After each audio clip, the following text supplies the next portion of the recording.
Hey, fight fans, welcome back to Carl Cruz MMA. Today, joined with one of the newest UFC 135ers to the roster. He is Mr. Cody Chovancek, coming off of a big Dana White Contender Series win, taking off Uche Begu. Big finish there in the third round. Cody, what's up, man? How are you? What's going on, brother? Thanks for having me on. Appreciate it. Absolutely, man. You made your appearance on the Contender Series. What a fight it was. What a finish. Now you find yourself in the UFC, one of those guys in that 135 division. Does it feel real now, or you start at a point where it's kind of come to reality? Oh, yeah. Yeah, it's surreal when it happens, and but I've always pictured myself getting here, and it's just, yeah, it's crazy that it's now, right? Sometimes you think it's going to take longer than it does, but we're here now, and I'm ready to get back to work and ready to get after it. So Absolutely, man. So many people are watching the sport in this day and age. The sport's absolutely global now. When I first started watching, it wasn't legal at every single place. We're at a point now where UFC shows are almost every single weekend. You have PFL, bare knuckle, all these things. But people don't understand what it's like to be a fighter. When you're battling it on the regional scene, you're not making Conor McGregor money. A lot of guys have the 9-to-5 job. You miss birthdays, weddings, Thanksgivings, dinners. Hard to have a relationship. Hard to have kids. You sacrifice your whole life maybe for the chance to fight a big show. You made it. You're on the biggest show in the world. But what's made you want to stick through this crazy grind? just, I love the sport, man. I love to fight. I'd probably still do it if it was for free. You know what I mean? If we weren't getting paid anything. But yeah, the sport's growing a lot, and we're coming up in the right time. It's you can make a good living now. If you do things right. So it's awesome. Absolutely. I think it's really grown globally, but in Canada, it has grown significantly as well. You look at it now, the regional scene in Canada is pretty amazing. I mean, you got Samurai, you got Battlefield out west, you got BTC, you got Unified, you got some major promotions in there. For you, man, obviously you fought on some of these promotions coming up, man. Talk about the growth of MMA in Canada. Yeah, it's growing a lot, and we're doing great shows. Amateur MMA is back now, so you got tons of prospects coming up, and the level of competition just getting that much better, right? Like I go watch some of these amateur shows, and these kids all coming up, they're killers now too, right? I can imagine like when I was coming up, and the sport's just going to keep growing, right? Like when I was coming up, amateur or pro MMA was illegal, amateur was legal. So I had my first MMA fights, and then boom, they switched it. Pro MMA became legal, and amateur was illegal. So that's when I kind of switched to Muay Thai kickboxing, right? But now there's so much opportunity. We got all these killer pro shows. We got all these killer amateur shows, right? So it's a really high level in Canadian MMA right now, and we're just going to keep growing it. The more guys we get from Canada into the UFC, into the big shows, then people are going to start recognizing, you know what I mean? They're going to start putting some respect on Canada's name. I watch some of these prediction guys, and they almost write you off as soon as they find out you're from Canada, right? It's hilarious. It was nice to silence them, You're now part of one of Canada's best teams. Obviously, Niagara top team. What an absolute roster. I mean, you guys have right now. Jasmine Jasdovicius, one of the premier women athletes in the UFC right now. Mikey Malott got a big fight coming up against Kevin Holland. Siri now fighting Malcolm Wellmaker. Yeah. You join your name to this group. What makes you guys so special? Just putting in the work, man, right? And Jazz, like you say, what makes him so special? Jazz is activity, right? And just the activity that she's had, and her fighting is just awesome. And but yeah, just she's one of the most active. And Mike, he's always super entertaining by Striker Strangle, and just to be added to those names it's pretty crazy. Absolutely. One thing, obviously, watching you fight a couple weeks ago, obviously your skills, you can see you're very well-rounded mixed martial artist, but you were very calm. You were very composed in there. Do you feel that fighting is more mental than it is physical?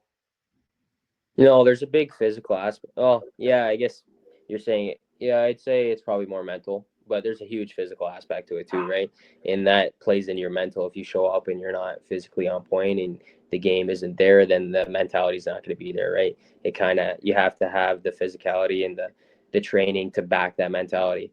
It's hard to have confidence if you didn't put in the work, right? So, but yeah, it's very mental, and I always say this in my interviews when I get asked questions like this. It's the mentality. Everybody's just got to figure it out for themselves. You know, everybody's mentality is going to be different. For me, like coming up in the my pro career, I kind of experimented with different mentalities. Okay, I'll be a little calmer here. I'll be a little more fired up here. And then I just found a balance of everything where I operate best. And yeah, we got that dialed now.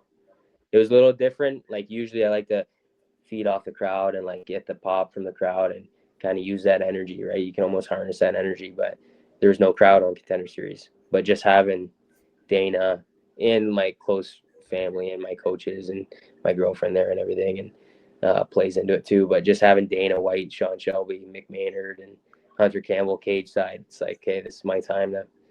I perform best under pressure, so yeah. Absolutely. When I In addition to being a world-class martial artist, you're also a very avid outdoorsman, big fishing guy, hunting guy.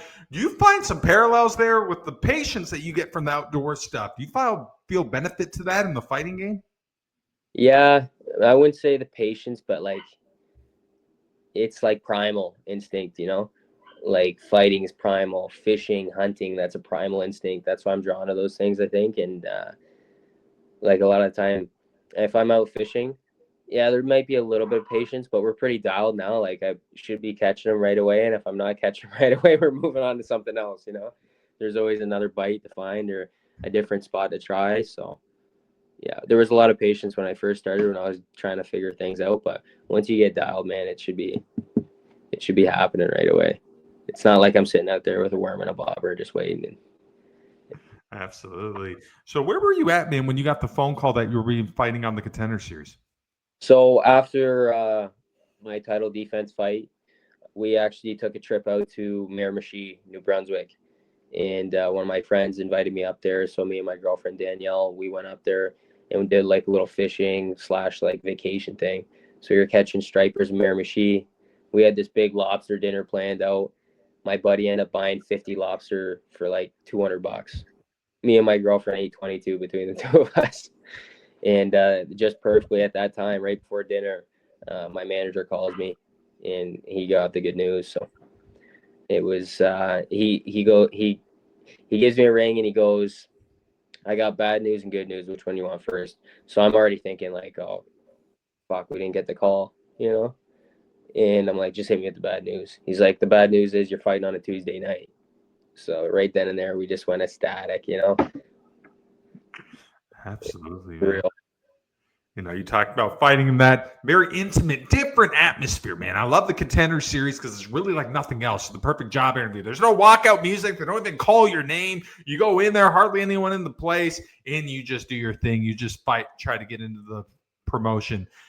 Did you enjoy that? Did you like that setting in the Yeah, Apex I like like that? the setting. Like you could hear the shots, man. Like I'm sure from like an outside point of view, it's really cool. Um, I like to have the crowd there. I like to have that pop. But just having them there was enough. I could hear everybody so clear. That's what I really did love about that. And just everybody at the UFC, the just everything's run so professionally. Everybody's super nice. Everybody's really there just to make sure that you go out there and do your thing. So that was super cool. And then just to hear my corners, I could hear them so crystal clear like I never could before. Just unreal. Like of course I've heard them before, but like this was just crystal. I could hear Jelly, he was out in the crowd. I could hear Chris, Matt in the corner, everything they were saying. So that was awesome. Absolutely. Do you feel now you're at a point? Does the journey really begin now? Yeah, for sure. Everybody's like, of course, like everybody's saying, congratulations, you made it, blah, blah, blah. And I appreciate it. But to me, it's like we're just getting started. I really feel like that. And I'm going to be a household name in this sport. And I plan on fighting for another solid 8 years. I got lots of fights left in me. We're just getting started. Obviously, I'm only 27, but yeah, there's going to be some bangers and see some bonuses coming this way and just super entertaining fights to put on. So. There's a lot of parallels between you and Mikey Malott, man, by the way you guys conduct yourselves, the way you guys fight, man. What does that guy mean to you? Oh, Mikey's a beauty, bro. It's him and AJ, Aaron Jeffrey, like to have those senior guys in the room and just kind of, giving you those pointers and making sure you're on the right track is huge. And Jazz too, right? Just to be able to follow in their footsteps and keep getting after it, and you see what it takes, and it's awesome. Absolutely. We're very fortunate to have that. We're very fortunate to have so many bodies in the room at NTT, and just to always have people fighting, and to have people fighting in our gym that are on these mega cards. Like a co-main event and main cards in the UFC. It's crazy. You see what you have to put in, and you see what comes with it all. Like all these interviews, and okay, the external stuff, and the things you have to line up sponsors, and it's more than just fighting. Absolutely. There's a big card coming up with some of your teammates fighting on it in Canada over in Vancouver later this month. Fighting in Canada, man, is this on the bucket list? Is this something we want to accomplish? Next weekend, right? Yeah. Coming up, man. Sorry, go on. I didn't mean to cut you off there, bro. Is this on the bucket list, man? Do you want to get on a card like that somewhere in Canada? 100%, dude. 100%. They asked me, like after the Contender series, the interview, they said, what would you want to fight on if you had anywhere to pick in the world? MSG, Vegas, like some of the biggest arenas in the world. And I picked to fight in Canada, to fight in front of the hometown crowd, to fight in front of Canadian fans. We got unreal fans here in Canada. We're super passionate about our sports, especially fighting. So just for me to go out there and hear the pop from a Canadian crowd and get that roar would mean the world. And just for me to perform, I feel like I would just crush it out there with them behind me. There's been so many great events in Canada throughout the course of time, especially with the UFC. And I think one event that does not get the credit it deserves, I believe it was either 2011, I believe, April, the Rogers Center. First time they had 50+ thousand people in attendance. UFC 129, George St. Pierre, Jake Shields, Hominick was on there against Jose Aldo, Machida, Randy Couture. For me, I think that's the first event where you see it and it's like, wow, things are changing. The sport's really taking off. It's at such a big scale right now. For you, growing up, were there any events in Canada that really stuck out to you and really reinforced, hey, this is what I want to do. I want to chase this? That would probably be one of them for me. Well, like going back to that time era. But I'd say when Jazz and Mike fought in Toronto, I was there in the crowd watching that.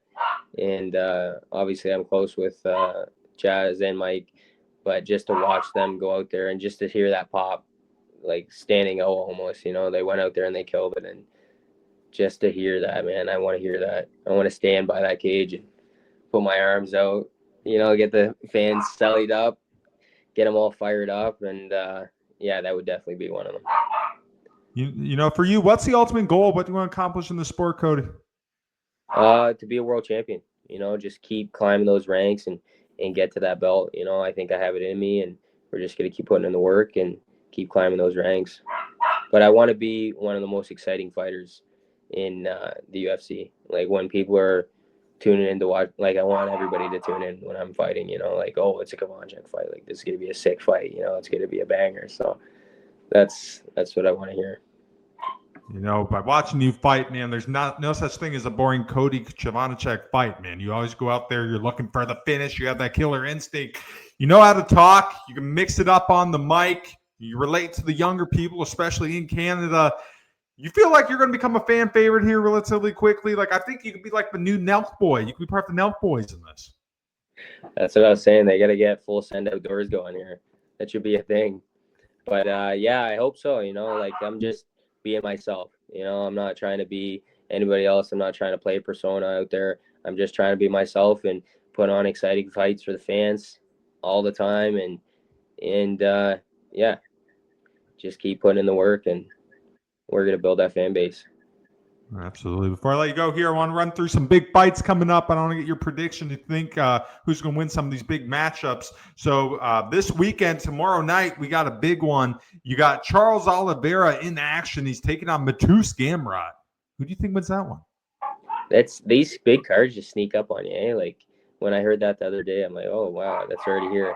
That's a tough one. Matus Gamrot, he's good. Great grappler.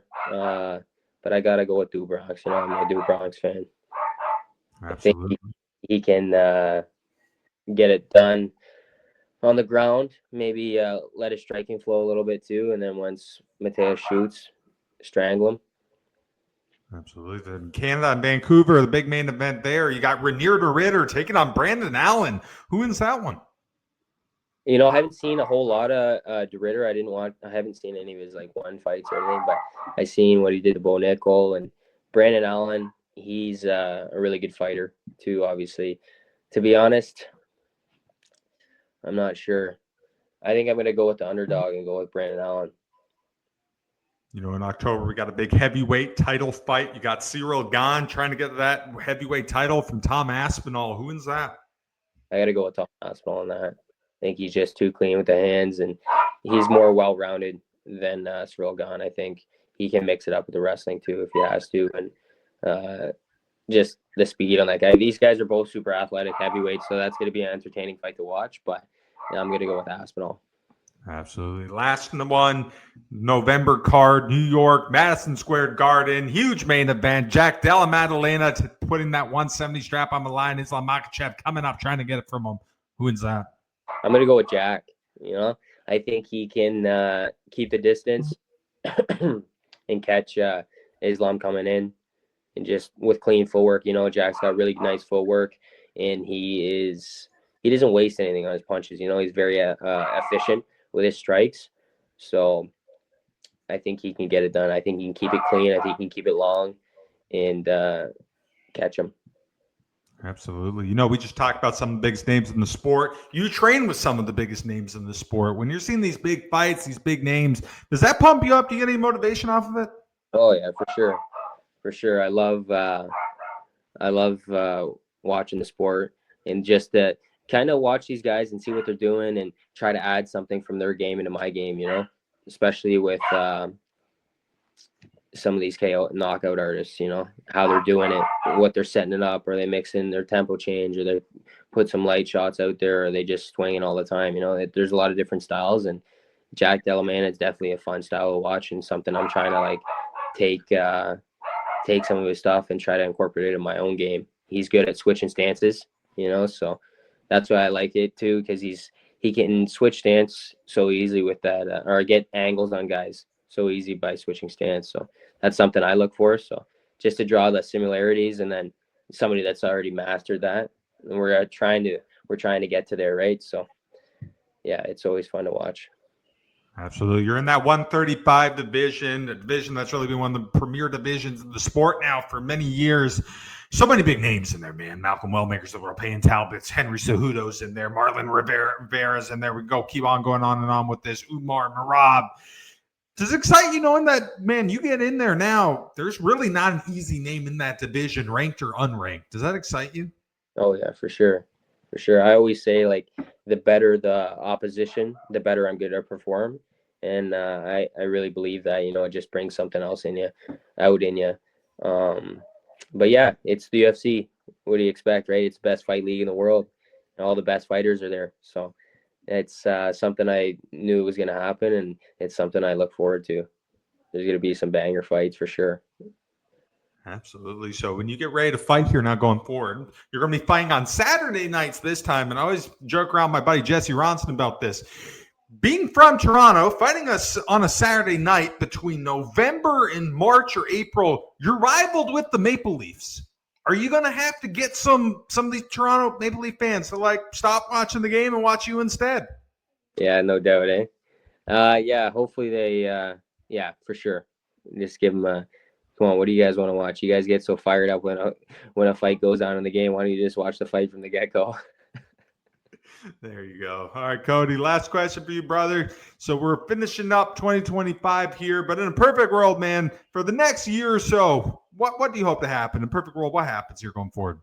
I hope I get a matchup by December, January, or for December, January. We go out there, get a big KO, hopefully a bonus. They quick turnaround again, 2 to 3 months later, fight again, and just keep stacking those wins, right? Keep climbing the ranks, Absolutely. Well, Cody, man, thank you so much for your time. Awesome talking with you, brother. Congratulations. And I can't wait to follow your career, my friend. No problem, bro. Thanks for having me on. Appreciate it.